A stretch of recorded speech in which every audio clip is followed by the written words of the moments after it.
கிறிஸ்துக்குள் பிரியமான தேவச்சனமே, இந்த அருமையான 100 நாள் ஜெபத்தில் 87வது நாளில் நம்ம வந்திருக்கிறோம். இன்றைய நாளில் கூட பரிசுத்த ஆவியானவரே, உம்முடைய மெல்லிய சத்தம் என் இருதயத்தில் கேட்கட்டும் அப்பா. இடைவிடாமல் அந்த சத்தம் எனக்கு தொனிக்கட்டும் ஆண்டவரே. அப்படி என்று ஆண்டவரை பார்த்து கேட்கலாமே. ஆம் தேவச்சனமே, பரிசுத்த ஆவியின் மெல்லிய சத்தம் ஒரு பாடலாகவோ, ஒரு வசனமாகவோ, ஒரு ஆலோசனையாகவோ நமது உள்ளத்தில் ஓடிக்கொண்டே இருக்க வேண்டும். வாழ்க்கையில் மாற்றங்கள் வேண்டும், குடும்பத்தில் மாற்றங்கள் வேண்டும், தேவ சித்தத்தை கண்டுபிடிக்க வேண்டும், அற்புதங்கள் நடக்க வேண்டும், எல்லாம் நம்முடைய உள்ளத்தில் ஓடிக்கொண்டிருக்கும். அது எல்லாம் கவலைகள்.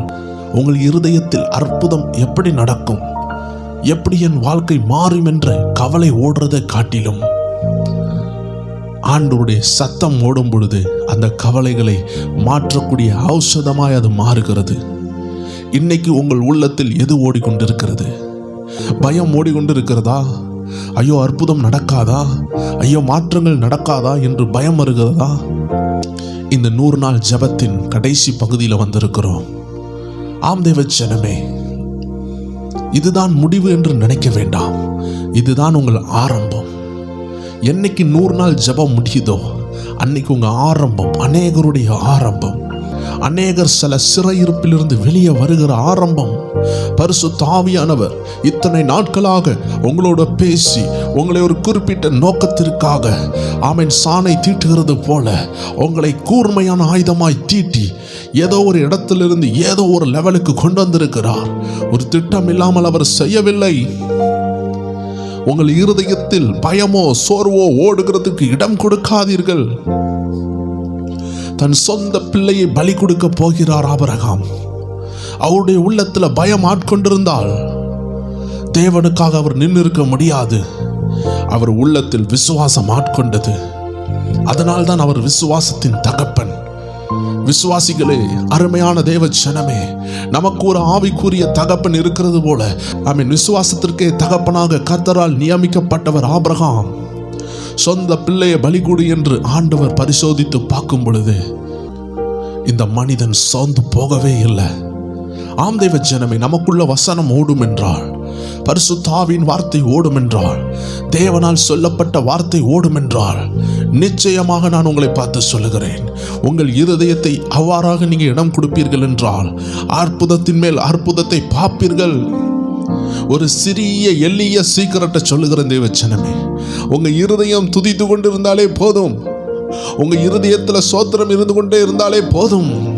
போராட்டம் வரும்பொழுது உள்ள ஆவியானவர் பேசுவார். மகளே பயப்படாதே என்று பேசுவார், மகனே பயப்படாதே என்று பேசுவார். ஒரு வெளி தேசத்துல நமது தமிழ் சகோதரன் ஒரு ஆள் கடை வைத்து நடத்தி கொண்டிருக்கிறார். அந்த வெளி தேசங்கள்ல அடிக்கடி என்ன ஆகும் என்றால், கண்ணை காட்டி துப்பாக்கியை காட்டி பணத்தை பறித்து கொண்டு போவார்கள். இவ்வாறாக நமது சகோதரன் அங்க என்ன செய்றாங்க, ஏதோ ஒரு வியாபாரம் பண்ணி கொண்டு இருக்கிறாங்க. அப்பொழுது வந்த திருடர்கள் கையில துப்பாக்கி வைத்துக்கொண்டு காசை கொடு, இல்லை என்றால் சுட்டு விடுவேன் என்று சொல்லுகிறார்கள். ஆனால் கடை திறந்து சில மணி நேரம் தான் ஆகுகிறது. அதனால காசு ஒண்ணுமே இல்லை. இப்ப இல்லைன்னு சொன்னாலும் சுடுவாங்க, எடுத்து கொடுக்காட்டியும் சுடுவாங்க. இல்லைன்னு சொன்னா பொய் சொல்றேன்னு சொல்லி சுடுவாங்க, கொடுக்கலனா தரமாட்டியா என்று சுடுவாங்க. எப்படினாலும் சாகதான் போறாங்க. சிசிடிவியும் கிடையாது அந்த நாட்கள்ல. இவர் உள்ள சோத்திரம் ஓடிக்கொண்டே இருந்தது. ஆம் தேவ ஜனமே, சிசிடிவியை காட்டிலும் பெரிய பாதுகாப்பு, எஸ்கார்டு போலீஸை காட்டிலும் பெரிய பாதுகாப்பு உங்க உள்ளத்தில் ஓடிக்கொண்டிருக்கிற துதி. அப்பாவுக்கும் உங்களுக்குள்ள கனெக்ஷன் இருக்கு பாத்தீங்களா? அந்த கனெக்ஷனை காட்டிலும் வேற என்னங்க நமக்கு வேண்டும்? இதை அறிந்தவர்கள் பாக்கியவான்கள். இவர்களை பத்தி தான் வேதம் சொல்லுகிறது. தேவன் நமக்கு துணையாய் இருந்தால் யார் நமக்கு எதிராக எழும்ப முடியும்? இந்த மனுஷனுக்குள்ள ஜெபம் ஓடிக்கொண்டே இருக்கிறது. ஏசப்பா என்னை காப்பாத்துங்க என்று கத்த தொடங்குகிறார். இந்த சத்தம் வந்த உடனே வெளியே ஒரு ஆம்புலன்ஸ் சவுண்டு கேட்குது. போலீஸ் வாராங்கன்னு சொல்லிட்டு இந்த திருடர்கள் 2 பேரும் பைக்கில் ஏறி ஓடியே போயிட்டாங்க. அந்த வாரம் சண்டே சர்வீஸ் அவர் வழக்கம் போல அந்த தமிழ் சர்ச்சில் அட்டென்ட் பண்ணுகிறார். அங்க உள்ள போகும் பொழுதே ஒரு அருமையான பாடலை பாடுகிறாங்க. உன்னை நோக்கும் எதிரின் கண்ணின் முன்பே பதறாதே. உன்னை நோக்கும் எதிரின் கண்ணின் முன்பே பதறாதே. கண்மணி போல் காக்கும் கரங்களில் உன்னை அணைப்பாரே. கண்மணி போல் காக்கும் கரங்களில் உன்னை மூடி அணைப்பாரே. எண்ணி எண்ணி துதி செய்வாய் என்னில் அடங்காத கிருபைகளுக்காய். என்றும் தாங்கும் புயமே இன்ப இயேசுவின் நாமமே. என்றும் தாங்கும் கரமே எங்கள் இயேசுவின் நாமமே. அந்த வரிகள் வந்தவுடனே அவர் உணர்ந்தார், இது கர்த்தர் என்னோடு பேசுகிறார். ஆம் தேவ ஜனமே, கர்த்தரை எங்கே போய் தரிசிப்பீர்கள்? கர்த்தரை காணும்படியாக அவர் எந்த வீட்டில் உட்கார்ந்திருக்கிறார்? அங்கே இருக்கிறார்கள், இங்கே இருக்கிறார்கள் என்று கடைசி காலத்தில் சொல்வார்கள். கர்த்தர் அந்த கிராமத்தில் இருக்கிறார், கர்த்தர் அந்த வனாந்தரத்தில் வந்திருக்கிறார், கர்த்தர் சென்னைக்கு வந்திருக்கிறார், கர்த்தர் சைனால வந்திருக்கிறார், ஜப்பான்ல வந்திருக்கிறார் என்றெல்லாம் கேள்விப்படுவீர்கள். ஆண்டவர் சொல்லுகிறார், அதை நம்பாதீர்கள். கர்த்தரை கண்டுபிடிக்க ஒரு எளிமையான வரி, உங்கள் இருதயத்தில் அவர் வாசம் பண்ணுகிறார். உங்கள் விசுவாசத்தினால் அவரை கண்டுபிடிக்க முடியும். காணாமல் விசுவாசிக்கிறவர்கள் பாக்கியவான்கள்.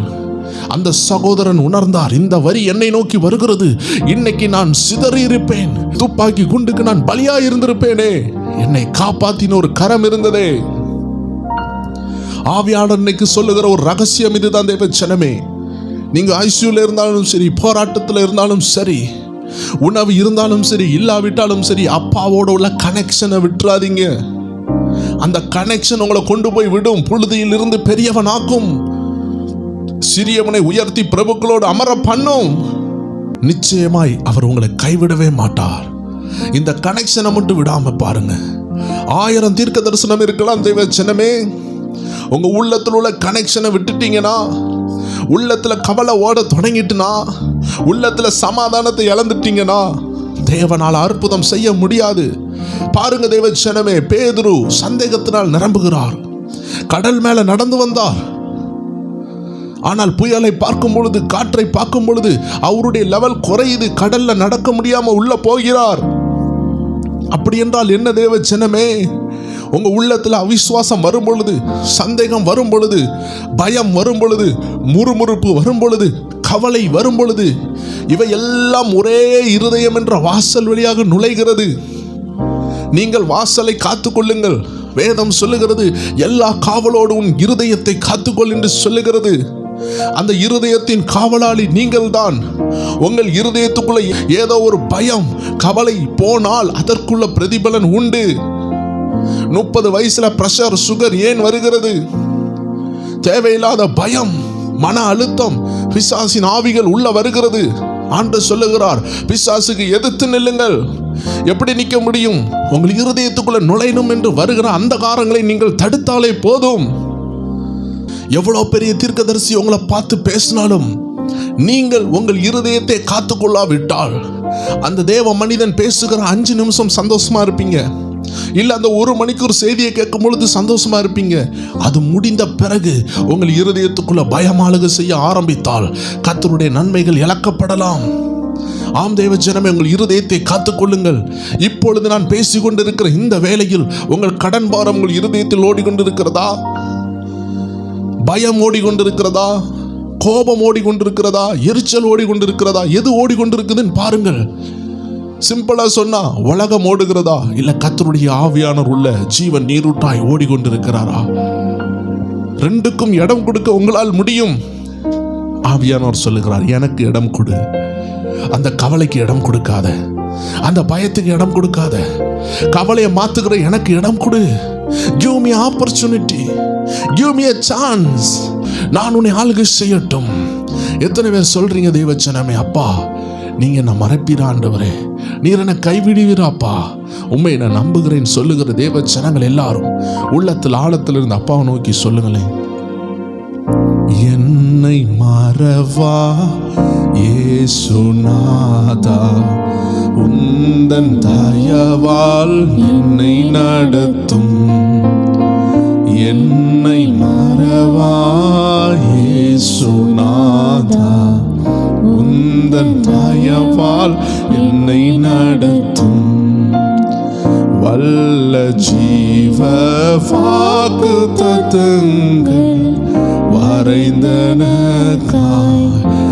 இந்த நாளே ஸ்தோத்திரம். வல்ல ஜீவ வாக்கு தத்தங்கள் வரைந்தனக்காய் இந்த நாளே ஸ்தோத்திரம். ஓ ஆபத்திலே அரும் துணையே, பாதைக்கிலல்ல தீபமிதே. ஆபத்திலே அரும் துணையே, பாதைக்கு நல்ல தீபமிதே. சொல்லுவோம். என்னை மறவா இயேசுநாதா, என்னை மறவாதவரே.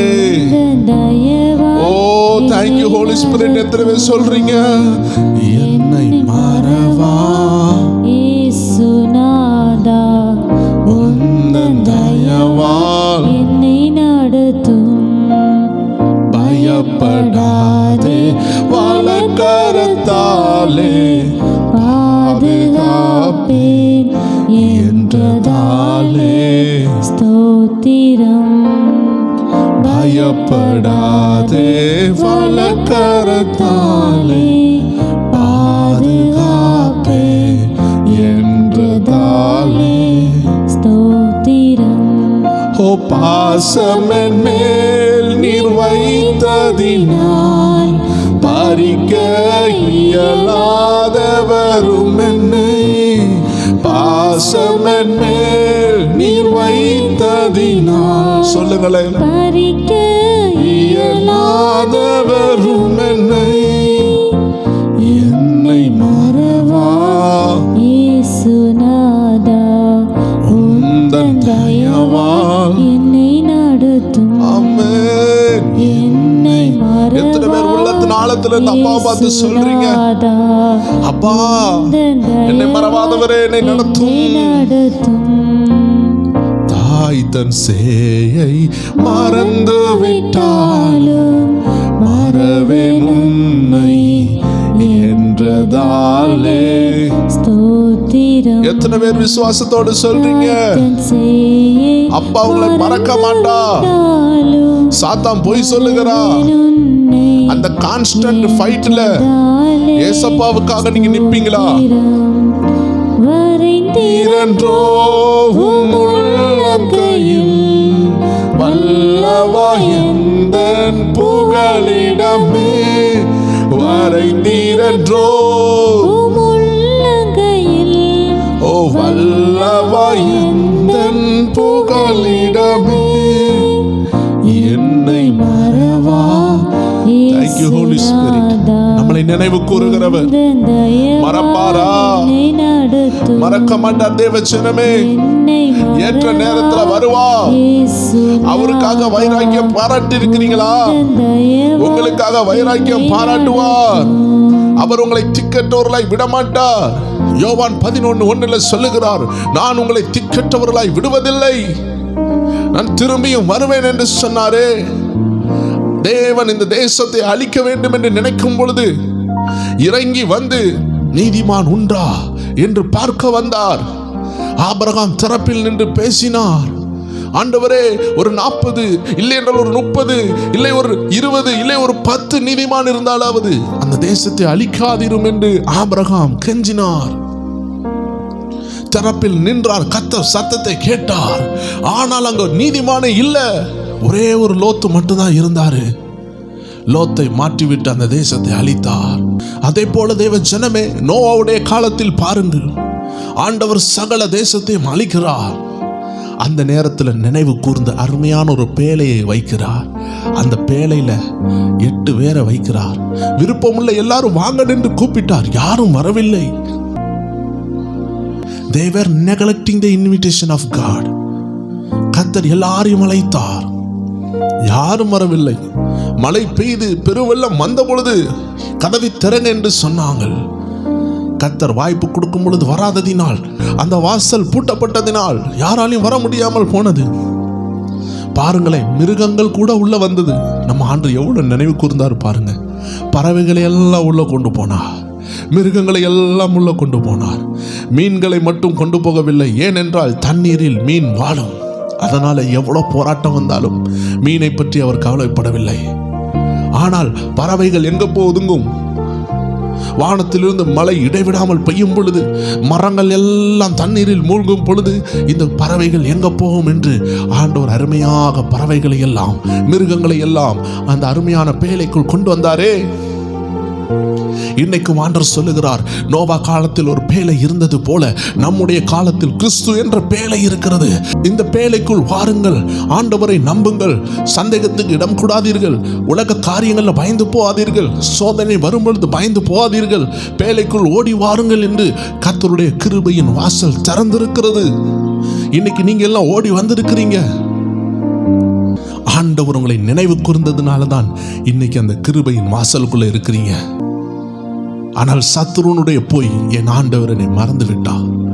ஒரு அற்புதம் நடக்கவில்லை என்றால் ஆண்டவர் மறந்து விட்டார் என்று சொல்லலாமா தேவ ஜனமே? ஆண்டவர் நம்மளை மறக்கவில்லை. பிசாசனுடைய பொய் அது. அந்த பொய்க்கு நம்ம இடம் கொடுக்க கூடாது. நீங்கள் தொடர்ந்து ஆராதிச்சு பாருங்களேன், கர்த்தர் கொடுத்த வாக்குத்தத்தங்கள் நிறைவேறும். அந்த வார்த்தைகள் அருமையான வார்த்தைகள். தீக்கற்றோராய் கைவிடேன் கலங்கிட்டீரே என்றனாலே. அவர் நம்மளை திக்கற்றவர்களாய் விடமாட்டார். என்ன தேவை அதை தருவார்.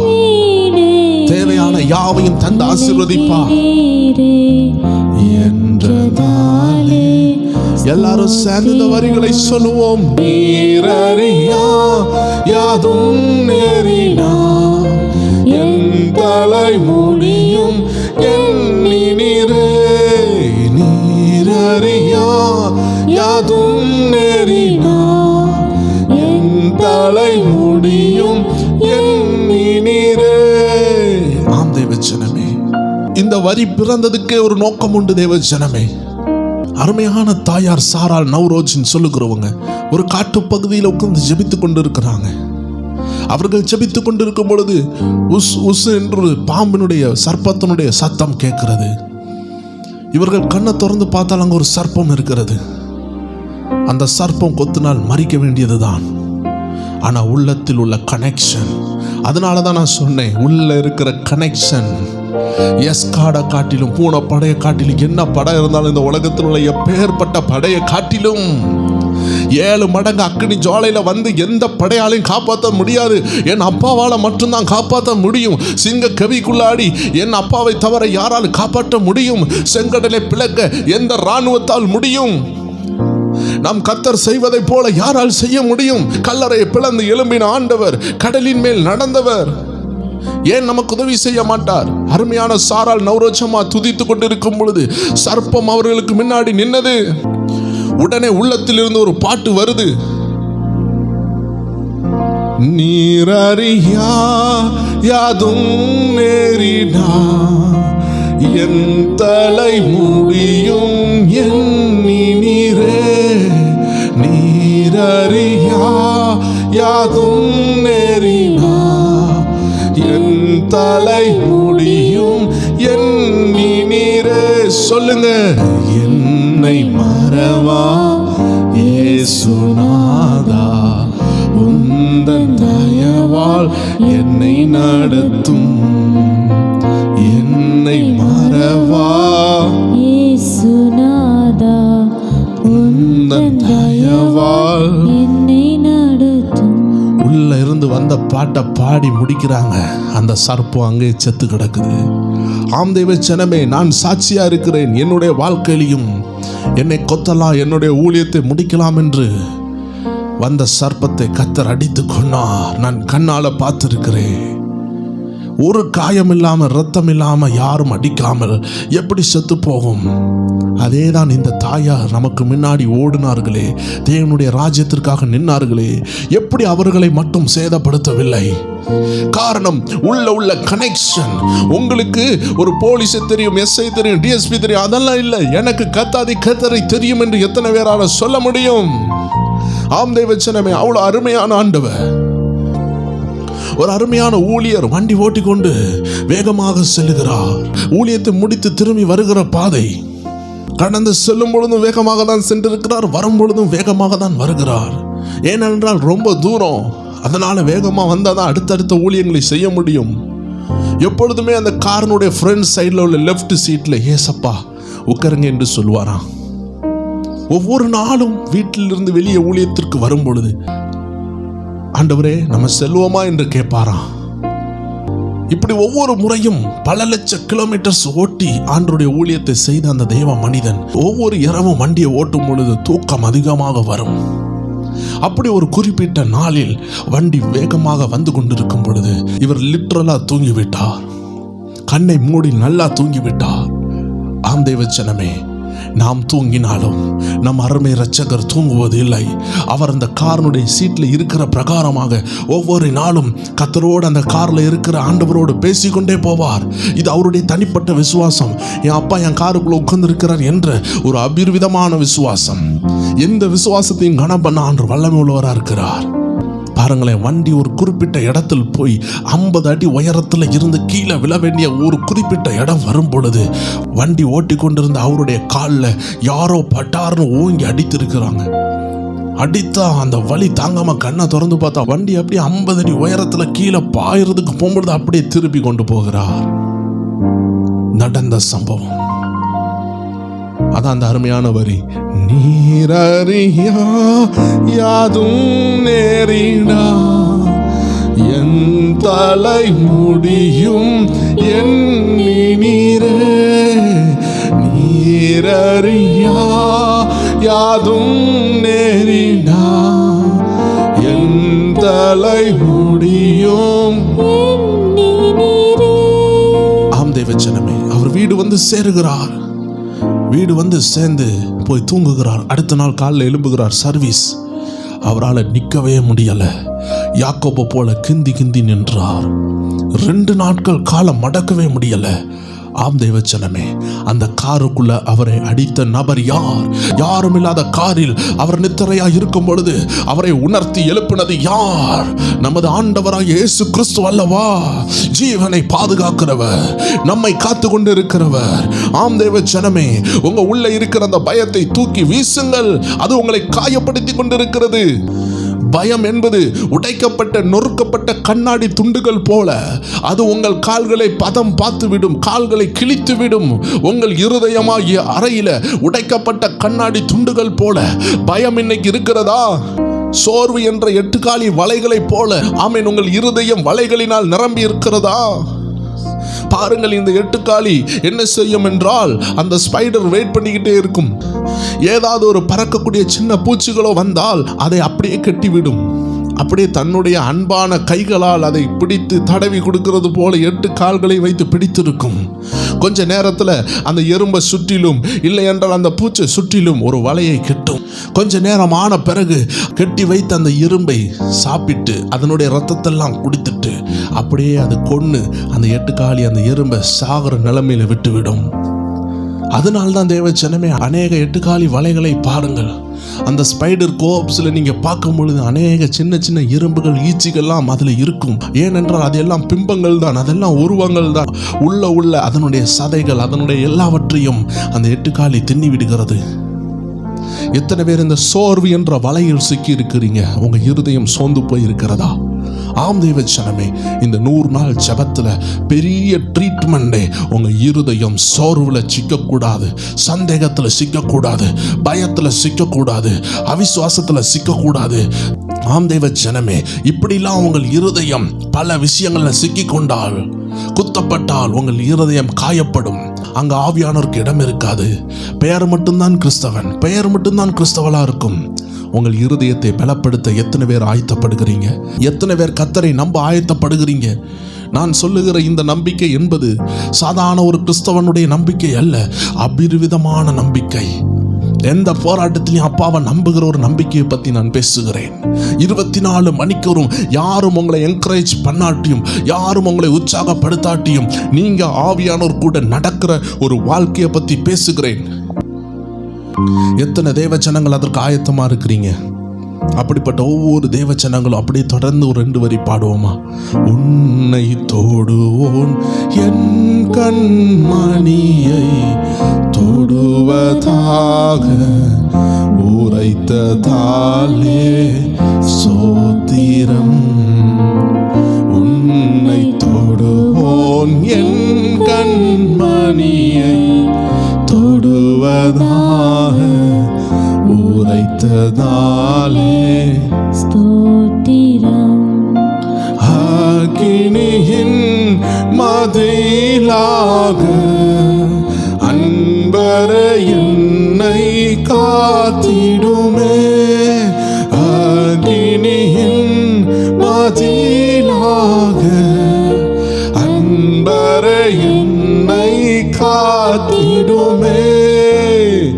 என்னை மறவா இயேசுநாதா, உந்தன் தயவால் என்னை நடத்தும். என்னை மறவா இயேசுநாதா, உங்களுக்கு விரோதமான ஆயுதம் வாய்க்காமல் போகும். என்னை நடத்தும். உனக்கு எதிராய் எழும்பும் ஆயுதம் வாய்த்திடாதே என்றதாலே சோத்திரம். உனக்கு எதிராய் எழும்பும் ஆயுதம் வாய்த்திடாதே என்றதாலே சோத்திரம். பறந்திடுமே உன் நாமத்திலே, பரனே எனக்காய் ஜெய கொடியே. பறந்திடுமே உன் நாமத்திலே, பரனே எனக்காய் ஜெய கொடியே. என்னை மறவா இயேசுநாதா, உந்தன் தயவால் என்னை நடத்தும். ஆம் தேவஜனமே, அப்படி இருக்கிற இடத்துல ஆண்டவர்கிட்ட ஒப்பு கொடுங்க. ஆண்டவரே, என் இருதயத்தை ஒரு நாளில் 24 மணிக்கூரில் எத்தனையோ முறை நான் பயத்துக்கு விட்டு கொடுக்குறேன்ப்பா. ஏதோ செய்தி கேட்கும் பொழுது மட்டும் சந்தோஷமா இருக்கிறேன், மற்ற நேரம்லாம் நான் பயம் ஆளுக செய்தேன். ஆம் தேவஜனமே, உங்க இருதயத்தில் பரிசுத்த ஆவியானவர் இரவும் பகலும் வசிக்க இடம் கொடுங்க. உங்க இருதயம் என்பது பெரிய கோட்டை, அதுதான் மனக்கோட்டை. இந்த உலகத்தில் அப்படி ஒரு பெரிய அபிர்விதமான கோட்டை என்பது எதுவுமே கிடையாது. உலகத்தில் பெரிய கோட்டை என்பது மனக்கோட்டை. இந்த மனக்கோட்டையை தேவன் ஆளுகை செய்ய வேண்டும்.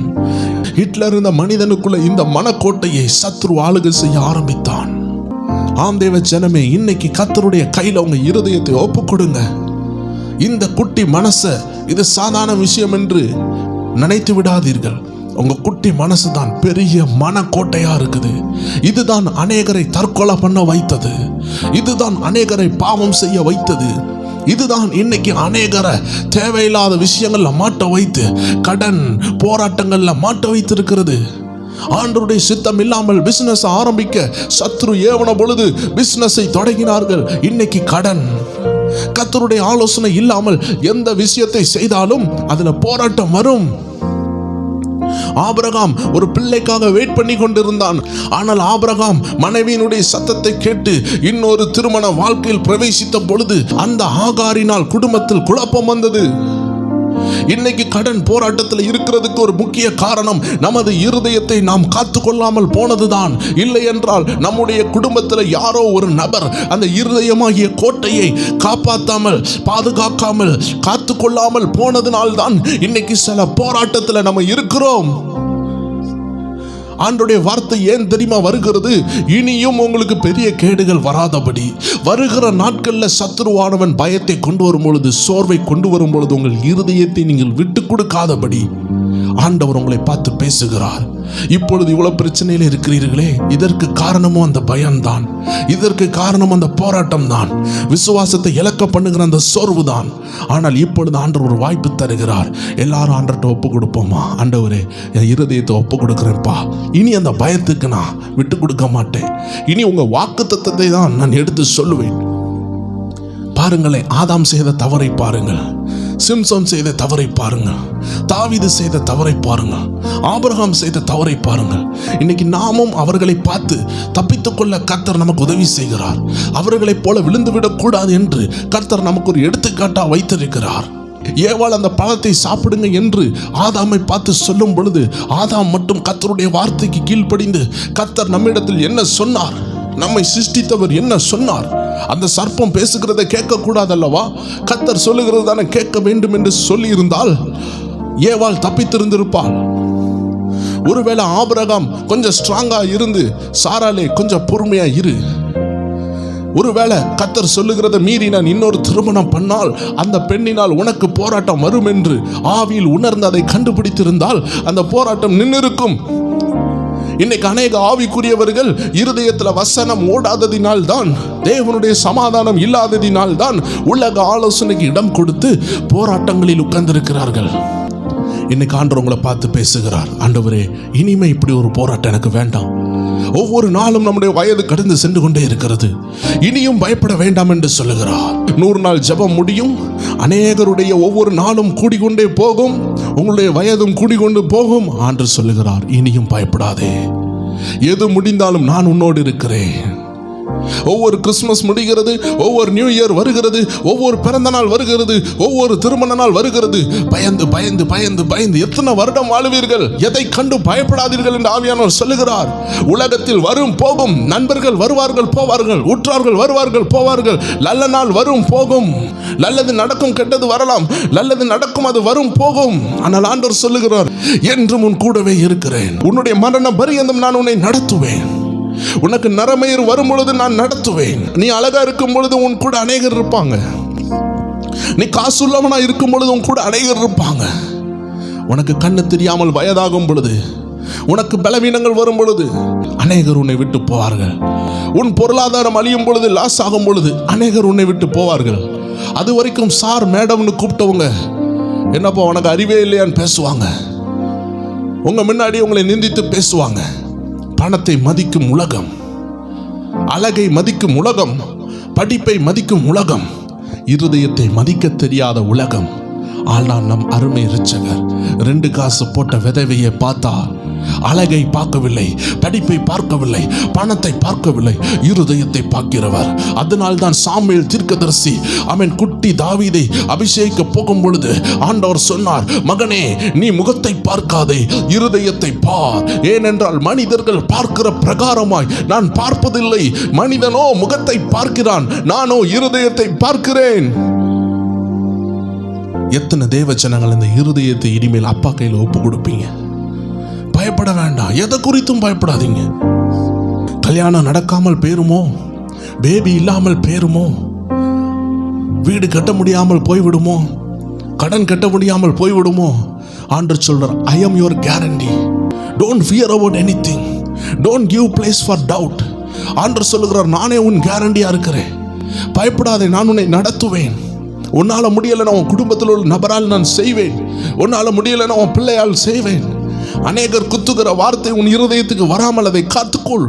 உன் சொந்த பிள்ளைகள் காயப்படுத்தலாம், உன் கணவர் உன்னை காயப்படுத்தலாம், உன் குடும்பத்தார் உன்னை காயப்படுத்தலாம். விசுவாசம் என்ற கேடகத்தை பிடித்துக் கொள்ளுங்கள். அவர்கள் சொல்லுகிறதை காட்டிலும் என் கர்த்தர் என்ன சொல்லுகிறார் என்று கர்த்தர் சமூகத்தில் வாருங்கள். உங்களை துன்பப்படுத்துகிறவர்களுக்காய் ஜெபிங்க என்று வேதம் ஏன் சொல்லுகிறது? துன்பப்படுத்துகிறவங்கள் எரிமலை போல வார்த்தைகளை தட்டி போட்டுக்கொண்டே இருப்பார்கள், அது நம்மளை காயப்படுத்தி கொண்டே இருக்கும். ஆண்டவர் சொல்லுகிறார், வசனத்துக்குள் ஒளிந்து கொள், கற்பாறையாகிய வசனத்துக்குள் ஒளிந்து கொள். பலவீனமான குழிமுசல்கள் என்ன செய்கிறது? கற்பாறைக்குள்ள வந்து ஒளிந்து கொள்ளுகிறது. அதே போல பலவீனமாகிய நாம் வசனம் என்ற கற்பாறைக்குள்ள ஒளிந்து கொள்ளலாம். தீங்கு நம்மளை கடந்து போக மட்டும் நாம் கர்த்தருடைய சமூகத்தில் ஒளிந்து கொள்வோம். எத்தனை பேர் ஒப்பு கொடுக்குறீங்க? ஒப்பு கொடுக்கிறவங்க எல்லாரும் ஆண்டவர் சமூகத்தில் சொல்லுங்க, என்னை மூற்றும் ஒப்புவித்தேனே, ஏற்று என்றும் நடத்துவீரே சோத்திரம். என்னை மூற்றும் ஒப்புவித்தேனே, ஏற்று என்றும் நடத்துவீரே சோத்திரம். எப்படியும் உம் வருகையிலே ஏழை என்னை சேர்த்திடுமே. எப்படியும் உம் வருகையிலே ஏழை என்னை சேர்த்திடுமே. என்னை மறவா இயேசுநாதா, உந்தன் தயவால் என்னை நடத்தும். என்னை மறவா இயேசுநாதா, உந்தன் தயவால் என்னை நடத்தும். என்னை மறவா, சொல்லுங்களேன், இயேசுநாதா, உந்தன் தயவால் என்னை நடத்தும். என்னை முற்றிலும் ஒப்பு கொடுக்கிறேன்ப்பா. உங்க சமூகத்தில் என்னை முற்றிலும் ஒப்பு கொடுக்கிறேன்ப்பா. ஒரு பலியிடுகிற ஆடு தன்னை விட்டு கொடுக்கிறது போல என்னை விட்டு கொடுக்கிறேன்ப்பா. என்னை ஏற்றுக்கொள்ளுங்கப்பா. ஆம் தேவச்சனமே, உங்கள் பணத்தை நீங்கள் காணிக்கையா கொடுக்கிறதை காட்டிலும் உங்கள் சரீரங்களை, உங்கள் சிந்தனைகளை, உங்கள் உள்ளத்தை ஆண்டவருக்கு ஜீவ பலியாக ஒப்பு கொடுக்கிறதே உண்மையான ஆராதனை. எத்தனை பேர் இந்த உண்மையான ஆராதனையை செய்திருக்கிறேன்னு மகிழ்ச்சியோடு இருக்கிறீங்க? உங்கள் விடுதலை உங்களை நோக்கி வருகிறது. உங்கள் மேல தேவனுடைய பிரசன்னம் இறங்கி உங்கள் குடும்பத்தை விடுதலையாக்க போகிறது. விசுவாசம் உள்ளவர்களுக்காக தேவன் கிரியை செய்வார். விசுவாசம் இல்லாத இடத்துல கர்த்தர் அற்புதங்களை செய்ய முடியாது. தேவ ஜனங்கள் என்றும் பாதுகாத்து கொள்ள வேண்டியது விசுவாசம். அந்த விசுவாசத்தை கைவிடாதீர்கள் என்று ஆண்டவர் சொல்லுகிறார். இந்நாட்களில் நமது விசுவாசத்தை கர்த்தர் பலப்படுத்துவாராக. எந்த இடத்துல நம்ம மங்கி எரிகிறோமோ, எந்த இடத்துல சோர்ந்து போகிறோமோ, அந்த இடத்துல கரெக்டா கர்த்தருடைய ஆவியானவர் உதவி செய்வாராக. ஆம் தேவச்சனமே, நமது பலவீனங்கள் நமது தகப்பனுக்கு நன்றாக தெரியும். நாம் அவரிடத்தில் சென்று, ஆண்டவரே, என் குறை இதுதான்ப்பா, நான் குறிப்பிட்ட இடத்துல சோர்ந்து போகிறேன், நான் குறிப்பிட்ட இடத்துல விசுவாசிக்காமல் போய்விடுகிறேன், குறிப்பிட்ட இடத்துல பதறுகிறேன் அப்பா, விசுவாசியாமல் பதறுகிறேன், விசுவாசிக்கிறவன் பதறான் என்று சொன்னீரே. இன்னைக்கு எனக்குள்ள விசுவாசம் இருக்கும் என்றால் ஏன் பதற்றம் வருகிறது? அப்படி என்றால் வேதம் சொல்லுகிற அந்த விசுவாசம் நமக்குள் இல்லை. ஆம் தேவச்சனமே, என்றோ உள்ள விசுவாசம் உங்களை காப்பாற்றாது. அனுதினமும் நமக்கு விசுவாசம் புதுப்பிக்கப்பட வேண்டும். வேத வசனம் சொல்லுகிறது, விசுவாசம் கேள்வியினால் வரும். Faith comes by hearing. அப்படி என்றால் என்ன? வேத வசனங்களை கேட்க கேட்க விசுவாசம் உங்களில் அனல் பறக்கும். விசுவாசம் கூட கூட நீங்க அந்த விசுவாசத்தை உங்கள் இருதயத்தில் ஸ்ட்ராங்கா வைக்கும் பொழுது கர்த்தர் உங்களுக்காக கிரியை செய்வார்.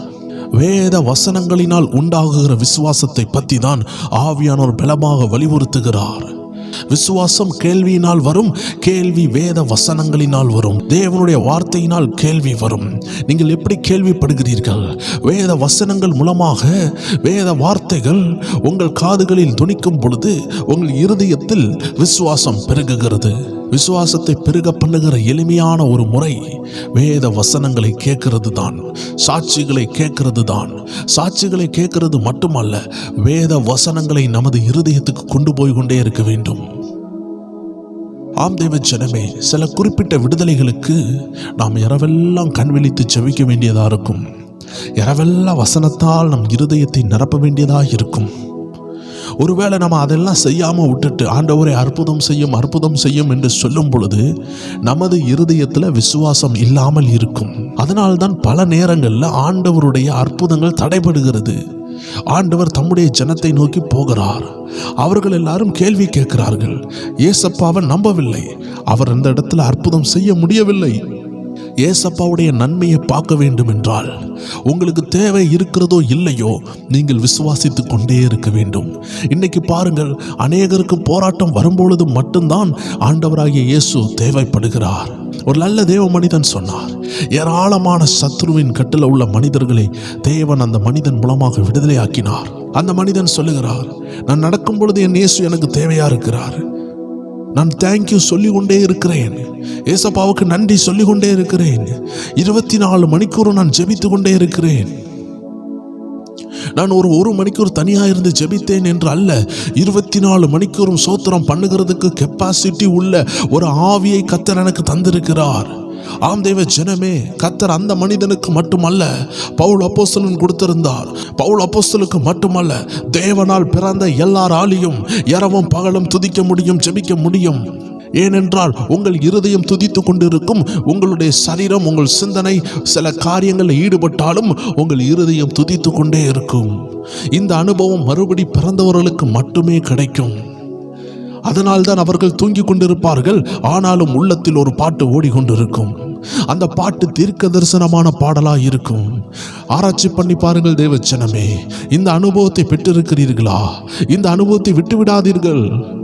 நாம் போராட்டத்தில் மட்டும்தான் இந்த அனுபவத்தில் வளருவோம். போராட்டம் இல்லாத நேரத்தில் இந்த அனுபவத்தில் குறைந்து போய்விடுவோம். ஆனால் தேவனுடைய நன்மையை பெற்றுக்கொள்ள வேண்டும் என்றால் இந்த அனுபவத்தை விட்டு விடவே கூடாது. அதனால்தான் பவுல் அப்போஸ்தலன் சொல்லுகிறார், இடைவிடாமல் ஜெபம் பண்ணுங்க. Pray without ceasing. Let the prayers run in your heart. ஒரு தேவ மனிதன் அழகாக சொன்னார், ரத்தம் எவ்வாறாக உங்கள் சரீரத்தில் ஓடிக்கொண்டு இருக்கிறதோ அவ்வாறாக ஜெபம் ஓடட்டும், வேத வசனங்கள் உங்கள் இருதயத்தில் ஓடட்டும் என்று சொல்லுகிறார். பெரிய அற்புதங்களை எதிர்பார்த்து கொண்டிருக்கிற யாராவது இருக்கிறீர்களா? நான் ஆண்டவரை தேடி சோர்ந்து போகிறேன் என்று சொல்லுகிற யாராவது இருக்கிறீர்களா? நீங்கள் மாம்ச ரீதியாக தேடிக்கொண்டிருக்கிறதுனால சோர்ந்து போகலாம். களைப்போடு தேடுகிறதுனால சோர்ந்து போகிறீர்கள். ஆம் தேவ ஜனமே, ஒரு குறிப்பிட்ட கதையை நான் கேள்விப்பட்டிருக்கிறேன். அந்த அருமையான கதை என்னவென்றால், ஒரு அருமையான சகோதரன் ஒரு பெரிய மூட்டை நிறைய அரிசி என்ன செய்கிறார், தூக்கி கொண்டே போகிறார். அவரை பார்க்கும் பொழுது பாவமா இருக்கிறது. அதனால பக்கத்துல ஒரு அருமையான மாட்டு வண்டி வருகிறது. அந்த மாட்டு வண்டியில் உள்ள சகோதரன் சொன்னாரு, அந்த மூடையை தூக்கி ஏன் கஷ்டப்படுகிறீங்க, நம்முடைய மாட்டு வண்டிக்கு பின்னாடி ஏறிக்கோங்க, ஃப்ரீயா தான் இருக்குதுன்னு சொல்லி ஏற்றி கொண்டு அப்படியே செல்லுகிறார். அவ்வாறாக அவர் செல்லும் பொழுது நல்ல மூச்சு எடுக்கிற ஒரு சத்தம் கேட்கிறது. என்னடா இளைக்கிற சவுண்டு கேட்குது. நல்ல கஷ்டப்பட்டு ஓடுனா அந்த வீசிங் சவுண்டு கேட்கும் பார்த்தீங்களா, அந்த சவுண்டு கேட்குது. அப்படின்னு திரும்பி பார்த்தால் வண்டியில ஏறி இருக்கிற நபர் தன்னுடைய தலையில உள்ள அரிசி மூட்டையை வண்டியில இறக்கி வைக்கவே இல்லை. இந்த மாட்டை ஓட்டி கொண்டிருந்த நபர், ஐயா நான் உங்களுக்கு மட்டும் இடம் தரவில்லை, உங்களுடைய அரிசி மூட்டையும் சேர்த்து இறக்கி வைக்கிறதுக்காக தான் வண்டியில் ஏற சொன்னேன். நீங்க உங்க தலையில் வைத்திருந்தாலும் சரி, வண்டியில் வைத்திருந்தாலும் சரி, எப்படியுமே இந்த மாடு தான் சுமக்க போகிறது. வண்டியில் வைத்தால் வண்டி அந்த அரிசி மூட்டையை சுமக்கும். உங்கள் தலையில் வைத்தால் உங்களையும் உங்கள் தலையில் உள்ள அரிசி மூட்டையும் சேர்த்து இந்த வண்டி சுமக்கிறது. பின்பு ஏன் உங்க கழுத்து வலிக்க, உங்க தலை வலிக்க கஷ்டப்பட்டு ஏன் இந்த வண்டியில் உட்கார்ந்து சுமந்து கொண்டு இருக்கிறீங்க, அதை எடுத்து கீழே வைங்கள் என்று சொன்னார். ஆம் தேவ ஜனமே, நான் ஆண்டவரை தேடி சோர்ந்து போய்விட்டேன் என்று சொல்லுகிற அநேகர் அவர்கள் பாரத்தை கர்த்தர் கைகளில் இறக்கி வைக்காமலே பாரத்தை தூக்கி கொண்டே கர்த்தரை தேடினார்கள். கர்த்தரை தேடும் பொழுது உங்கள் பாரத்தை இறக்கி வைக்க வேண்டும். தேவ ஜனங்கள் அந்த அனுபவத்துக்குள்ள வர வேண்டும். விசுவாசத்தின் அட்மாஸ்பியரை உருவாக்க வேண்டும்.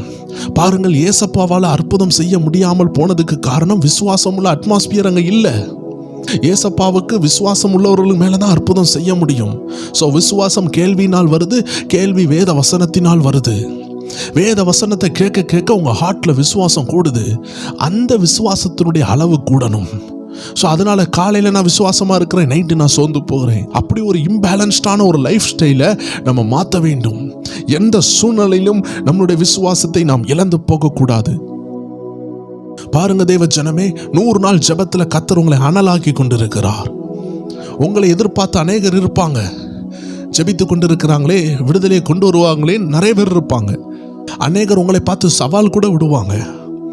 பெருசு ஆண்டவரை தேடுகிறாயே, ஆண்டவர் ஆண்டவர் என்று சொல்லி கொண்டு போகிறாயே, ஆண்டவர் உனக்கு அற்புதம் செய்யலையா என்றெல்லாம் கேட்கலாம். சோர்ந்து போகாதீங்க தேவஜனமே. உங்களை போல என்னையும் கேட்டார்கள், எங்கள் ஊழியத்தை பார்த்து கேட்டார்கள். எல்லாரும் கேட்க தான் செய்வாங்க. அதை கண்டு சோர்ந்து போகாதீங்க. ஆம் தேவஜனமே, ஆண்டவர் அற்புதம் செய்தால்தான் நான் ஆண்டவரை நேசிப்பேன் என்று சொல்லக்கூடிய ஒரு கிறிஸ்தவனாக, ஒரு தேவ பிள்ளையாக நாம் இருக்கக்கூடாது. நாம் கெட்டவர்களாக இருக்கும் பொழுதே ஆண்டவராக இயேசு நமக்காக உயிர் கொடுத்தாரே. நாம் துரோகிகளாக, நாம் பாவிகளாக இருக்கும் பொழுது இயேசு நமக்காக உயிரை கொடுத்தாரே.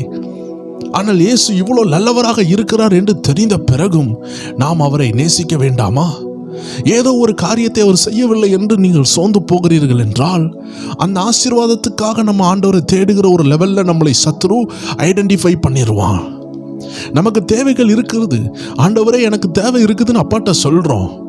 ஆனா அப்பா அந்த விஷயத்துல தலையிடலைன்னா நம்ம ஃபேத்துல குறைவா இருக்கிறோமான்னு பார்க்கணும், இல்ல தேவ சித்தம் இல்லையான்னு பார்க்கணும், இல்ல நம்ம அழைப்பு அப்படி இருக்குதான்னு பார்க்கணும். நம்ம என்னன்னு ஆராய்ச்சி பண்ணி நம்மளை நாம் தெளிவுபடுத்த வேண்டும். இன்னைக்கு அநேகர் பாருங்கள், 10 வருஷம் 20 வருஷம் அநேக போராட்டங்களை விட்டு வைத்திருப்பார்கள். ஆண்டவர் சொல்லுகிறார், அந்த போராட்டத்தை க்ளோஸ் பண்ணு. தேவ சித்தம் என்னன்னு கண்டுபிடிங்க. ஒருவேளை விசுவாசம் குறைவா இருக்கிறதா, விசுவாசத்தை கூட்ட என்ன செய்ய வேண்டும் என்று வருகிற நாட்கள் ஆண்டவருடைய சித்தமானால் ஸ்பிரிச்சுவல் வார்ஃபேர் என்ற அருமையான சேனல் மூலமாக அநேக காரியங்களை சொல்ல கர்த்தர் கிருபை செய்வாராக. கீழே லிங்க் கொடுத்திருக்கிறோம். இந்த அருமையான ஜெபம் முடிந்தவுடன் கீழே நம்ம ஸ்பிரிச்சுவல் வார்ஃபேர் என்ற சேனல்ல ஒரு அருமையான புதிய வீடியோ உங்களுக்காக ரிலீஸ் பண்ணுகிறோம். ஆவிக்குரியவர்கள் ஆவிக்குரிய மண்டலத்தை பற்றி, ஆவிக்குரிய உலகத்தை பற்றி தெளிவாக புரிந்து கொள்ள, ஆவிக்குரிய வாழ்க்கையில் புதிதாக நான் வந்திருக்கிறேன், முதல்ல நான் ஆண்டவரை பற்றி தெரிந்து கொள்கிறேன் சொல்லுகிறவர்களில் இருந்து நல்ல ஆவிக்குரிய வாழ்க்கையில் வளர்ந்தவர்களுக்கும் தேவையான அடிப்படையான விஷயங்களை அதில் பேசியிருக்கிறோம். கண்டிப்பாக பாருங்கள், அது பிரோஜனமாக இருக்கும். வருகிற நாட்களில் உள்ள எல்லா சாட்சிகளுக்கும் இந்த முன்படையாக இருக்கிற இன்ட்ரோடக்ஷன் வீடியோ தான் உங்களுக்கு புரிதலுக்கு அது ரொம்ப உதவியாக இருக்கும். ஆண்டவருடைய சித்தத்தின்படி வருகிற நாட்களில் விசுவாசத்தை தூண்டும் சாட்சிகள், தேவன் அநேக அற்புதங்களை செய்திருக்கிறார். அந்த அற்புதங்களை எல்லாம் நாம் பார்க்க போகிறோம். பல இடங்களில் பல தேசங்களில் கர்த்தர் செய்த அற்புதங்களை நாம் தியானித்து, அதில் உள்ள ரகசியங்களை நாம் தியானித்து நாம் ஜெபிப்போம். 100 நாள் ஜெபம் முடிந்துருமே, பயப்பட வேண்டாம். தொடர்ந்து நம்ம ஜெபிக்க போகிறோம். உங்கள் வாழ்க்கையில் அற்புதம் நடக்கிற வரைக்கும் தேவ ஜனமே நாம் ஜெபிப்போம். கிறிஸ்துவின் சரீரம் இணைந்து ஜெபிக்கணும். ஐயோ, எனக்காக யாரும் ஜெபிக்க மாட்டார்களா? இந்த ஊழியர் ஒருவேளை ஜெபிக்கலனா, தேவ ஜனமே நான் ஜெபிக்கவில்லை என்றால் 1000 பேரை உங்களுக்காக கர்த்தர் எழுப்பாட்டுவார். உங்களுக்காக ரத்தம் சிந்தினவர் ஆட்களை எழுப்பாட்டி கொண்டே இருப்பார். ஆனால் ஒன்று மட்டும் உண்மை, கிறிஸ்துவின் சரீரம் எப்பொழுதும் இணைந்து ஜெபிக்க வேண்டும். கிறிஸ்துவின் சரீரம் எப்பொழுது இணைந்து உழைக்க வேண்டும். ஒவ்வொரு கமெண்ட்ஸையும் பார்த்து நான் ஆண்டவரே இறங்குங்கப்பா, உங்க கமெண்ட்ஸை வாசித்து ஜெபிக்கிறோம். சில கமெண்ட்ஸுக்கு முடிந்தால் நானே ரிப்ளை பண்ணி ஜெபிக்கிறேன். ஆண்டு சில நேரம் சிலருக்கெல்லாம் தீர்க்க தரிசனமா ரிப்ளை கொடுக்கிறார். ஆம் தேவ ஜனமே, மாற்றங்கள் நடக்கிறது. அநேகர் இப்போ ரிப்ளை போடுகிறத பார்க்குறேன். சிலர்லாம் கர்த்தர் பிரகடனாக்கி கொண்டிருக்கிற சாட்சிகளை போடுகிறார்கள். ஆச்சரியமா இருக்குது. மாற்றங்கள் நடக்கிற சாட்சிகளை நான் பார்க்கிறேன். ஆண்டவருடைய சித்தமானால் 100 நாள் பிறகு நீங்க போட்ட எல்லா கமெண்ட்ஸ்ல இருந்து தேவன் அற்புதம் செய்த ஒரு சில கமெண்ட்ஸ் எடுத்து சாட்சியாக நாம் வெளியிடுவோம். ஆண்டவருடைய சித்தமானால் அதை செய்வோம். ஏராளமான கமெண்ட்ஸ் இருக்குது, அதை நம்ம ஃபில்டர் பண்ணி பார்க்கலாம். ஆண்டவருடைய சித்தமானால் ஆம் தேவ ஜனமே, இந்த 100 நாள் மத்தியிலே ஆண்டவர் கிரியை செய்கிறார்னா 100 நாள் ஜெபித்து முடிந்து பாருங்கள். உண்மையாகவே கர்த்தர் சமூகத்தில் உங்க நேரத்தை ஸ்பெண்ட் பண்ண நீங்க வெட்கப்பட்டு போவதில்லை. அதை தான் ஆண்டவர் சொல்லுகிறார். 100 நாள் ஜெபிக்கிறீர்கள்ல, உங்க வீடுகளில் போகும்பொழுது உங்க விசுவாசத்தை இழந்துடாதீங்க. பாருங்கள், மோசே மலையின் உச்சியில் போய் சென்று ஆண்டவரோடு 40 நாள் உபவாசித்து ஜெபிக்கிறார். அவருடைய முகரூபம் மாறுகிறது. தெய்வ பிரசன்னம் பயங்கரமாய் இருக்கிறது. ஆண்டவர் சொல்லுகிறார், மகனே நீ இங்கே என்னோடு சந்தோஷமாக தேவனுடைய வார்த்தையை கேட்டுக்கொண்டிருக்கும் பொழுது, மலையில ஏறி போனானே ஒருத்தன், இன்னும் கீழே வரவே இல்லை என்று சொல்லி ஆரோனுடைய சட்டையை பிடித்து காலரை பிடிக்காத குறையா ஜனங்கள் எல்லாரும் யுத்தம் பண்ணி எங்களை நடத்தி வந்த மோசே எங்க போனான்? அவன் மலைக்கு சென்றானே, மிருகம் கடித்து செத்து போனானோ? எங்களை வழி நடத்தி வந்த தேவன் யார்? இப்பொழுது எங்களுக்கு ஒரு விக்கிரகத்தை உண்டு பண்ணுங்க என்று சொல்லி அட்டூழியம் பண்ணி கொண்டிருந்தார்கள். மோசே மலையிலிருந்து கீழே இறங்கி வரும் பொழுது கீழே விக்கிரகத்தை ஆராதித்துக் கொண்டிருந்தார்கள். மோசேயினுடைய உள்ளம் உடைந்தது. உடைந்தது மட்டுமல்ல, அவன் கையில கர்த்தர் கொடுத்த அந்த விலையேற பெற்ற தேவ வசனமுள்ள தேவனால் எழுதப்பட்ட அந்த அருமையான கற்பலகைகளை கீழே போட்டு உடைக்கிறான். ஆம் தேவ ஜனமே, பல நேரங்களில் நீங்கள் செபித்துட்டு வீட்டுக்கு போகும் பொழுது வணங்கா கழுத்துள்ள மக்களை பார்ப்பீர்கள். மோசே பார்த்தது வணங்கா கழுத்துள்ள மக்கள். அப்படி என்றால் என்ன? எதை சொன்னாலும் கீழ்ப்படிய மாட்டார்கள். ஸோ இன்னைக்கு யாரோ ஒரு ஆள் உங்களை கோபப்படுத்துறாங்கன்னு சொல்லி உங்க கையில உள்ள கர்த்தருடைய தீர்க்க தரிசனத்தை உடைத்து விடாதீர்கள். 100 நாள் முடிந்து குடும்பத்திலேயோ இல்ல தேசத்திலேயோ இல்ல வேற இடங்களுக்கோ இன்டர்வியூக்கோ இல்ல ஒரு ஸ்கூலுக்கோ இல்ல நல்ல ஜாபுக்கோ நீங்க போகும்பொழுது போராட்டம் இருக்கதான் செய்யும். கர்த்தர் உங்களை மலையிலிருந்து ஏன் கீழே அனுப்புகிறார்? கையில ஒரு பிரமாணம் கொடுத்தாரு, ஒரு 10 கட்டளை கொடுத்தாரு. 10 கட்டளைன்னு அற்பமா என்ன முடியுமா? 30 லட்சத்துக்கு மேலான மக்கள் அங்க இருக்கும் பொழுது கொடுக்கப்பட்டது 10 கட்டளை தான். நீங்க யோசிக்கலாம், அன்னைக்கு 10 கட்டளை கொடுத்தாங்க, இன்னைக்கு எவ்வளவு கட்டளை இருக்குன்னு யோசித்தா இன்னைக்கு ஒரே ஒரு பிரமாணம் தான். நீ உன்னுடைய முழு மனதோடு, முழு ஆவியோடு, முழு ஆத்மாவோடு, முழு பலத்தோடு நீ கர்த்தரை அன்பு கூறு, அதே போல உன்னை நேசிக்கிறது போல நீ பிறரையும் நேசி என்பதுதான் இந்த புதிய ஏற்பாட்டில் உள்ள செக்ஷன். God is love. தன் சகோதரனை பகைக்கிறவன் மனுஷ கொலைபாதகன் என்று சொல்லப்படுகிறது. ஸோ ஆண்டவர் இந்த புதிய ஏற்பாட்டில் ஒரே ஒரு கற்பனை சிம்பிளாக கொடுத்துட்டாரு. இயேசுவை நேசி, பிறரை நேசி. காண்கின்ற சகோதரனை நேசிக்காதவன் காணாத தேவனை எப்படி நேசிப்பான் என்று வேதம் கேட்கிறது. சக கிறிஸ்தவர்கள் கூட இருக்கிற அறியாமையில் உள்ளவர்கள், வெகுளித்தனம் பண்ணுகிறவர்கள், நம்ம கூட குறை உள்ளவர்கள் இருப்பார்கள். கோபப்படுறவங்க இருப்பாங்க, சட்டுன்னு அடிக்கிறவங்க இருப்பாங்க, குடிக்கிறவங்க இருப்பாங்க. இவர்களை எல்லாம் ஒரு ஆத்மாவை போல பாருங்கள். அவர்கள் என் நண்பர், அவர் என் அப்பா, அவர் என் அம்மா. இப்படி கோபப்படலாமா என்று எதிர்த்து பேசும் பொழுது நமக்கும் கோபம் வரும். மோசையை போல கற்பனைகளை நாம் உடைப்போம். கர்த்தர் இந்த 100 நாள் பேசின தீர்க்க தரிசன வார்த்தையெல்லாம் நாம் உடைத்து போடுகிறவர்களாய் மாறக்கூடாது. உங்கள் இருதயத்தில் தேவ சமாதானத்தை இழக்கிறவர்களாய் நீங்கள் இருக்காதீர்கள். கர்த்தர் கஷ்டப்பட்டு 40 நாள் பேசி அழகாக எழுதி கொடுத்த அந்த கற்பனைகளை கீழே வரும் பொழுது அவர்களுடைய அசுத்தங்களை பார்த்து மோசே அதை உடைத்து போடுகிறார். அவர்களை சீர்திருத்த தான் கர்த்தர் அதை கொடுத்தார். இந்த 100 நாள் கர்த்தர் உங்களை ஆயத்தப்படுத்தி இருக்கிறார். அவர்களை சீர்திருத்த உங்களை ஆயத்தப்படுத்தி இருக்கிறார். பாருங்கள், மத்தேயு 17 பார்க்கும் பொழுது ஆண்டவர் மறுரூப மலையில் இருக்கிறார், மறுரூபமாகுகிறார். ஆவிக்குரிய உலகத்துல இருந்து 2 பேர் வந்து ஆண்டவரோட பேசுகிறாங்க. மோசேயும் எலிசா வந்து பேசுகிறாங்க. பேதுரு, யோவான், யாக்கோபு எல்லாம் பார்த்து அரண்டு போகிறாங்க.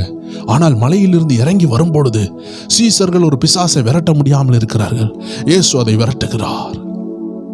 அங்கேயும் கேட்கிறார், ஏன் அவிசுவாசப்பட்டீர்கள்? எத்தனை நாள் உங்க கூட நான் இருக்க போறேன்? ஆம் தேவ ஜனமே, 100 நாள் ஜெபம் உங்க கூட கடைசி வரைக்கும் இருக்குமா? இருக்காது. உங்க பாஸ்டர் உங்க கூடவே கடைசி வரைக்கும் இருப்பாங்களா? இருக்க மாட்டாங்க. உங்க அம்மா உங்க கூட கடைசி வரைக்கும் இருப்பாங்களா? இல்ல. இந்த உலகத்துல பாருங்களேன், எவ்வளோ பெரிய அன்பான கணவர் மனைவியா இருந்தாலும் ஒரு வயசு ஆகும் பொழுது அவர்களில் ஒருவர் முந்தி மறிக்கிறாங்க, ஒருவர் பிந்தி மறிக்கிறாங்க. கடைசி வரைக்கும், கடைசி சுவாசம் வரைக்கும் நம்ம கூட இருக்க போறது அந்த ஆண்டவரை பற்றும் விசுவாசம், அந்த ஆண்டவர் மேல உள்ள நம்பிக்கை. எந்த ஐசியூக்குள்ளேயும் நம்ம கூட இருப்பாரு, எந்த சிங்க கபிக்குள்ளேயும் நம்மோடு இருக்கிறாரு, எந்த அக்னி ஜுவாலையிலையும் நம்ம கூட இருக்கிறாரு. எவ்வளவு அருமையான ஆண்டவர்! இந்த ஆண்டவர் கூட இருக்கிறதை ருசித்து பாருங்கள். இந்த ஆண்டவர் கூட இருக்கிற ஐக்கியத்தை அனுபவித்து பாருங்கள். வேலையில ஸ்ட்ரெஸ்ஸா இருக்குதா? அந்த ஸ்ட்ரெஸ்ஸை காட்டிலும் அப்பா மேல உள்ள அன்பை கூட்டி பாருங்க. அருமையான டிஜிஎஸ் தினகரன் ஐயாவை குறித்து ஒரு சாட்சி கேள்விப்பட்டேன்.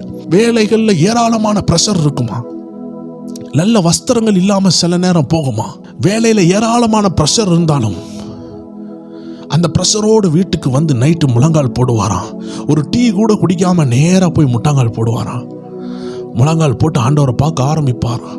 8 மணிக்கு, ஒரு 10 மணிக்கு ஒரு முட்டிலே நிற்பாராம். ஆம் தேவ ஜனமே, அதனால தான் ஆண்டவர் தேசத்தை கலக்கினார். கரையம் கொடுத்தாங்க, தேவன் அவர்களை பயன்படுத்தினார். ஆம் தேவ ஜனமே, கர்த்தர் நம்மளை பார்த்து கேட்கிறார், மலையிலிருந்து உங்களை கீழே அனுப்புகிறதுக்கு காரணம் என்ன? பிறருடைய அவிசுவாசத்தை கண்டு சோர்ந்து போகிறதற்காக அல்ல, நீங்களும் அவர்களோடு சேர்ந்து ஒரு அவிசுவாசியா மாறுகிறதற்காக அல்ல. கர்த்தர் உங்களுக்கு கொடுத்த கிருபையை விளங்குறதற்காக இயேசு மலையிலிருந்து வந்து பிசாசை விரட்டினார். நீங்கள் ஜெபம் முடித்து கீழே போகும்பொழுது பிசாசுகளை போல வருவார்கள், கேள்வி கேட்க வருவார்கள், 4 பேர் குத்துவார்கள். அந்த குத்துகிற வார்த்தையை எடுத்துக்கொள்ளாதீர்கள். கர்த்தருடைய வசனத்தை உறுதியாய் பிடித்துக் கொள்ளுங்க. கர்த்தர் நல்ல பிசினஸை தருவேன் என்று சொல்லிட்டாரா? எத்தனை கார்மேகம் வரட்டும், நிலா அங்க இருக்கதான் செய்கிறது, சூரியன் அங்க இருக்கதான் செய்கிறது. கார்மேகம் வந்த உடனே சூரியன் இல்லாமல் போய்விட்டதா? கார்மேகம் வந்தவுடன் நிலாவும் நட்சத்திரமும் இல்லாமல் போய்விட்டதா? இல்ல, கார்மேகம் வந்தால் பிரகாசமான மேகம் வரும், சூரியனுடைய வெளிச்சம் வரும். கார்மேகத்துக்கு ஒரு டைம் இருக்கிறது என்றால் வெண்மையான மேகத்திற்கு ஒரு டைம் உண்டு. ஆம் தேவ ஜனமே, உன் வாக்குத்தத்தம் இருண்டது போல இருக்கிறதா? சூரியன் பிரகாசிக்கும். அடைமழை பெய்தாலும் விட்டு விடாதே, மின்னல் அடித்தாலும் விட்டு விடாதே, போராட்டம் வந்தாலும் விட்டு விடாதே என்று ஆவியானவர் சொல்லுகிறார். ஏனென்றால் 24 மணிக்கூறும் உங்கள் கூட இருக்கிறது ஒரு பாஸ்டர் அல்ல. 24 மணிக்கூர் உங்க கூட இருக்கிறது உங்க தாயும் தகப்பனும் அல்ல. 24 மணிக்கூர் உங்க கூட இருக்கிறது உங்க சொந்த கணவரோ மனைவியா கூட இருக்க முடியாது. சில நேரம் நீங்க பிரிந்து இருப்பீர்கள், வேலை நிமித்தமாக பிரிவீர்கள், கிச்சன்ல கொஞ்ச நேரம் பிரிந்து இருக்கிறீர்கள். கிச்சன்ல ஒரு ஆபத்து வரும்பொழுது உங்க கணவர் ஓடி வந்தால் கூட அதை காப்பாற்ற தாமதமாகலாம். ஆனால் உங்க கூடவே இருந்த ஆபத்தை தடுத்து கொண்டிருக்கிறாரே, அவரை மறந்து போகாதீர்கள் என்று ஆண்டவர் சொல்லுகிறார். சமீபத்தில் ஒரு குக்கர் வெடித்த ஒரு சீன் சிசிடிவியினுடைய காட்சி பார்த்தேன். அந்த குக்கர்ல கொதிக்க கொதிக்க ஃபுல்லா வச்சிருக்காங்க, அது வெடித்து செதறுது. அந்த நேரம் கணவர் ஓடி வந்து காப்பாற்ற வருகிறார். ஆனால் அதற்கு முன்பதாக மனைவி மேல பட்டு விடுகிறது. வீட்டில் தான் இருக்கிறாங்க, ஆனால் அந்த கிச்சன் டியூட்டி அவர்களை பிரித்தது. ஆனால் இயேசுவை எந்த சூழ்நிலையும் நம்மளை விட்டு பிரிக்காது. ஒரு குறிப்பிட்ட வீட்டில் ஒரு சிசிடிவி காட்சியை என்னால் பார்க்க முடிந்தது. கேஸினுடைய சிலிண்டர் தீப்பற்றி எரிகிறது. அதை பிடித்து சென்ட்ரல் ஹாலில் கொண்டு வராங்க. அந்த தீ பயங்கரமாக வெட்டித்து செதறக்கூடிய ஒரு காட்சி இருந்தது. அவர்கள் சமையல் செய்து கொண்டிருந்தார்கள். பிள்ளைகள் ஒருவேளை வெளி தேசத்தில் இருந்திருக்கலாம். கடைசி வரைக்கும் என்னை காப்பாற்றுவான் என்று சொன்ன பிள்ளைகள் வெளிநாட்டில் இருக்கலாம், வேலையில் இருக்கலாம். என்றும் நம்மை விட்டு பிரியாமல் நம்மை பாதுகாக்க நமது அருமை இரட்சகர் நம்ம கூட இருக்கிறார். அவரோடு ஒரு நல்ல ஃப்ரெண்ட்ஷிப்பை வளர்த்துக் கொள்ளுங்கள். நான் ஆரம்பத்தில் சொன்ன சாட்சியின்படியே அந்த அருமையான பாஸ்டர் கார் ஓட்டி கொண்டு போகும் பொழுது அவருடைய அருகாமையில் இயேசு எப்பொழுதும் உட்கார்ந்திருப்பார். அதனால்தான் அந்த 40-50 அடி உயரத்தில் இருந்து கீழே விழுறதுக்கு முன்னாடி அருமை இரட்சகர் அவருடைய காலில் ஒரு தட்டு கொடுத்தார். அந்த தட்டு சாதாரண தட்டல்ல. அவர் விழிப்படைந்து அந்த டேனிங்ல இருந்து தப்பித்தார். கார் கீழே விழுந்து நொறுங்கி சாகாமல் ஆண்டவர் காப்பாற்றினார். பாருங்களேன், ஒரு ஆபத்து வந்திருந்தால் அவருடைய விசுவாசிகள் பாவம், அவருடைய பிள்ளைகள் பாவம், அவருடைய மனைவி பாவம். ஒரு ஊழியரை நாம் இழக்க முடியுமா? ஆனால் அந்த ஊழியரை பாதுகாத்தது அப்பாவுடைய கரம் கூட இருந்தது. 2 நாள் அந்த மனுஷனால் நடக்க முடியல. காருக்குள்ள யாருங்க வந்தா? நமது அருமை இரட்சகர். ஆம் தேவச்சனமே, நம் அருமை இரட்சகர் உயிரோடு இருக்கிறார், ஜீவனோடு இருக்கிறார். அவரை நான் அனுபவித்து பேசிக் கொண்டிருக்கிறேன். யார் எனக்கு காசு தந்து பேசவே இல்லை. யாரும் எனக்கு கோடிக்கணக்காக தந்தாங்க நல்ல. 25 வருடங்களுக்கு மேல இந்த வசனங்களை தான் நேசித்து பேசிக் கொண்டிருக்கிறோம். குடும்பமாக ஊழியத்தை செய்து கொண்டிருக்கிறோம். யாரும் பணம் தந்ததினால் அல்ல, இயேசுவை அனுபவித்ததினால, இயேசுவை உணர்ந்ததினால, இயேசு கூட இருக்கிறத கண்டதினால. ஆம் தேவ ஜனமே, நீங்க இன்னும் கிட்ட வந்து பாருங்க. தூரத்திலிருந்து பார்த்து கொண்டு இருக்கிறீங்க. மோசே இப்படிதான் முட்செடியை தூரத்திலிருந்து பார்த்து கொண்டிருந்தார். கிட்டத்தில் வரும்பொழுதுதான் இன்ஸ்ட்ரக்ஷன் கிடைக்குது. உன் செருப்பை கலத்தி போடுன்னு ஆண்டு சொல்லுகிறார். இன்னும் கிட்ட வரும்பொழுதுதான் அவரை குறித்துள்ள டீட்டெயில்ஸ் கிடைக்குது. நீ என்ன செய்ய போறேன்னு ஆண்டு சொல்லுகிறார். ஒவ்வொரு வாட்டி இப்படி ஆண்டு சமூகத்தில் வரும்பொழுது கர்த்தர் பேச ஆரம்பிக்கிறார். ஆம் தேவச்சனமே, என் ஊழியத்தின் ஆரம்பத்தில் நான் கிட்டத்தட்ட ஒரு 7 ஆண்டுகள் ஆண்டவரை என்னோடு பேசும் பேசும் பேசும் என்று நான் ஜெபித்து கொண்டே இருந்தேன். அவருடைய சத்தம் எனக்கு கேட்காது.